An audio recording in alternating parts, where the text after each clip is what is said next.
Hello, everybody. Today is January 15th, and we are reading Proverbs 9 and 10. So go ahead and open up your Bibles. We will read that right here. So, Proverbs 9, chapter 9, starts with invitations of wisdom and folly. Here we go. Wisdom has built her house. She has set up its 7 pillars. She has prepared her meat and mixed her wine. She has also set her table. She has called out her servants, and she calls from the highest point of the city. Let all who are simple come to my house. To those who have no sense, she says, come, eat my food and drink the wine I have mixed. Remember those 2 lines where it says, she calls out the servants from the highest point. All who are simple come to my house. To those who have no sense, come eat my food and drink the wine I have mixed. Remember that. Leave your simple ways, and you will live. Walk in the way of insight. Whoever corrects a mocker invites insults. Whoever rebukes the wicked incurs abuse. Do not rebuke mockers, or they will hate you. Rebuke the wise, and they will love you. Instruct the wise, and they will be wiser still. Teach the righteous, and they will add to their learning. The fear of the Lord is the beginning of wisdom, and knowledge of the Holy One is understanding. For through wisdom your days will be many, and years will be added to your life. If you are wise, your wisdom will reward you. If you are a mocker, you alone will suffer. Folly is the unruly woman. She is simple and knows nothing. She sits at the door of her house on a seat at the highest point in the city, calling out to those who pass by. Remember this, who go straight on their way. Let all who are simple come to my house. To those who have no sense, she says, stolen water is sweet. Food eaten in secret is delicious. That sounds exactly what happened in verse 5, where the wise woman said, come eat my food and drink the wine I have mixed. And then the folly, unruly woman says in verse 16, stolen water is sweet, food eaten in secret is delicious. So it's 2 different descriptions of the food and the ways of getting the food, which is also interpreted as the nourishment between the 2 women. Moving on. Verse 18. But little do they know that the dead are there, that her guests are deep in the realm of the dead. Chapter 10. Proverbs of Solomon. The Proverbs of Solomon. A wise son brings joy to his father, but a foolish son brings grief to his mother. Ill-gotten treasures have no lasting value, but righteousness delivers from death. The Lord does not let the righteous go hungry, but he thwarts the craving of the wicked. Lazy hands make for poverty, but diligent hands bring wealth. He who gathers crops in summer is a prudent son, but he who sleeps doing harvest is a disgraceful son. Blessings crown the head of the righteous, but violence overwhelms the mouth of the wicked. The name of the righteous is used in blessings, but the name of the wicked will rot. The wise in heart accept commands, but a chattering fool comes to ruin. Whoever walks in integrity walks securely, but whoever takes crooked paths will be found out. Whoever winks maliciously causes grief, and a chattering fool comes to ruin. The mouth of the righteous is a fountain of life, but the mouth of the wicked conceals violence. Hatred stirs up conflict, but love covers all wrongs. Wisdom is found on the lips of the discerning, but a rod is for the back of one who has no sense. The wise store up knowledge, but the mouth of a fool invites ruin.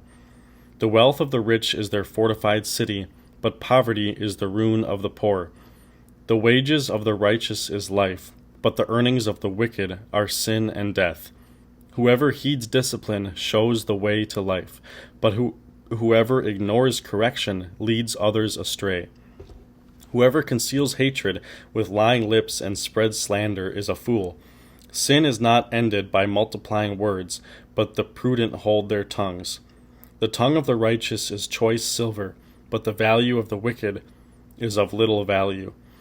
The lips of the righteous nourish many, but fools die for lack of sense. The blessing of the Lord brings wealth, without painful toil for it. A fool finds pleasure in wicked schemes, but a person of understanding delights in wisdom. What the wicked dread will overtake them. What the righteous desire will be granted. When the storm was swept by, the wicked are gone, but the righteous stand firm forever. As vinegar to the teeth and smoke to the eyes, so are sluggards to those who send them. The fear of the Lord adds length to life, but the years of the wicked are cut short. The prospect of the righteous is joy, but the hopes of the wicked come to nothing. The way of the Lord is a refuge for the blameless, but it is the ruin of those who do evil. The righteous will never be uprooted, but the wicked will not remain in the land.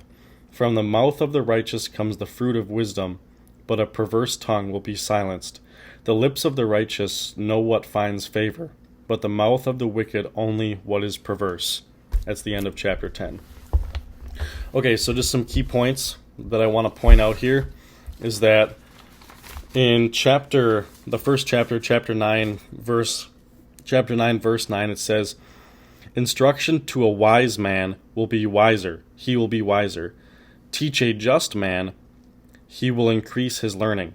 And I think what that means is that's talking about how the type of attitude you have as a person when you're learning determines your outcome.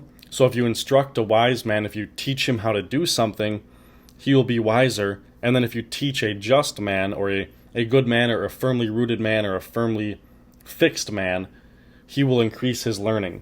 So there's two different kinds of people. One kind of person is one that doesn't want to learn or doesn't want to improve themselves. But if you show kindness and teachingness to a just man, he will increase his learning. Then in verse 10 it says, "Fear of the Lord is the beginning of wisdom."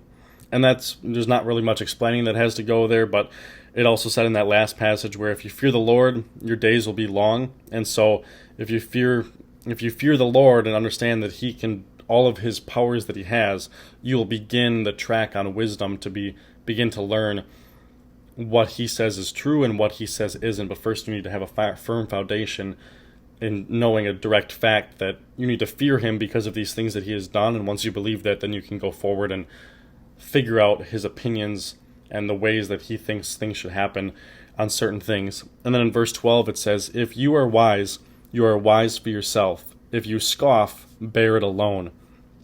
What that means is that if you sit there and if you mock, or if you try and understand that you are doing everything for yourself and you became wise, you will in turn bear it alone. You need to understand where your wisdom comes from and understand that it is not because of you that you are wise or you are righteous. You need to understand that you're reading from a book, and that book is God, and that's where you got everything. You didn't come up with any of this on your own. You're following his ways, so that when you are wise, you're wise because of him.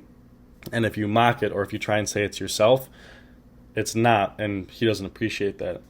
So there was a correlation. I don't know if you picked up on it, but in verses 4 and verses 16, it says, "Who is simple, turn in here, as for him who lacks understanding."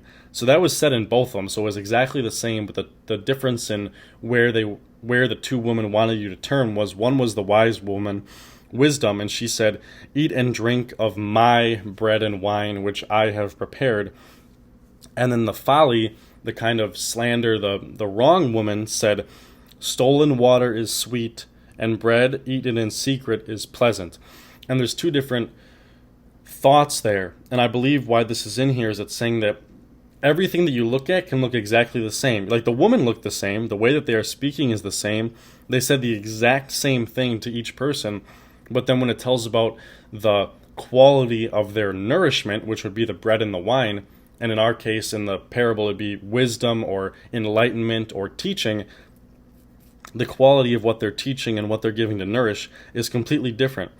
One says, "Eat and drink of my bread and wine, the one that I have created," and there's integrity there. And then the other one says, "Stolen water is sweet, and bread eaten in secret is pleasant." And so what this is trying to teach us is that you need to be very careful of where you're getting your wisdom. And not just wisdom, but more so where you are spending your time, who your friends are, and whoever is impacting you and steering you and having impact on your life. You need to be careful of who that is, what that is, where that is, because whatever you consume, it all looks the same. You all might think that it's wisdom and that it's true, but at the end of the day, it's two very different nourishments that you are getting. So you need to make sure that your nourishment is rooted in Jesus and his teachings, and discern between those so that you can increase your knowledge and wisdom through him.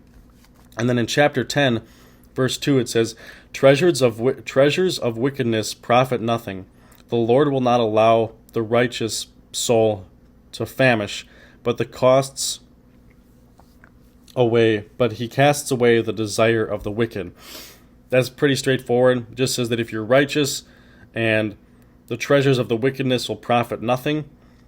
So if you're wicked or if you have wicked ways, although you might be gaining worldly benefits and riches, you will profit nothing, but the Lord will allow the righteous soul, will not allow the righteous soul to famish. So if you're righteous and if you understand that you get your wisdom from him, and if you're doing that, he will not allow you to famish, but he will cast away the desire of the wicked.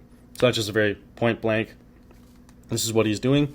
Chapter 17, he says, he who keeps instruction is the way of life, but he who refuses correction goes astray. I think this is a very impactful point. When you're sitting there and when you're living your life, if you keep instruction, if you say this is what I need to do, if you realize where you're getting your information from, and if you're surrounded by people that make you better and are godly people, you will have the way of life. But if you refuse correction, you will go astray. Everybody sins, but the difference is that if you sin and you keep on going with it, or if you sin, you repent and then you change your ways, that's what he cares about. You're going to be constantly trying to correct yourself, and if you're doing that, that's natural and that's okay, and you need to do that in order to fix yourself. But if you're not trying to correct he's basically saying everybody sins, but there's a difference between what you do after the sin, whereas if you just think, oh well, and keep on sinning, that's not good. But if you say, I sinned, I need to correct this, next time I'm going to do this, he doesn't really care about that you sinned, he just cares about how your reaction is after it. So the challenge, what can you do with this information? What does this passage mean for you? In short, it means that you need to know, and you need to know that you're wise because of God and not because of you. You need to understand that nothing you do is any benefit of what you have done in your life. Everything has been given to you, God, and every wisdom, every choice, every thought, every way that you have an opinion on something, you need to know that that's because of God, but you also need to root that in God. You can't root it in other people, and you need to have the right mindset. You need to understand that you're willing to learn. You need to understand that the just man will increase his learning. If you sit there and you want to learn, and if you have the right mindset about learning and about what this means and how to apply it, he will open the doors and make sure that you understand his wisdom. But if you have the wrong mindset, nothing's going to happen.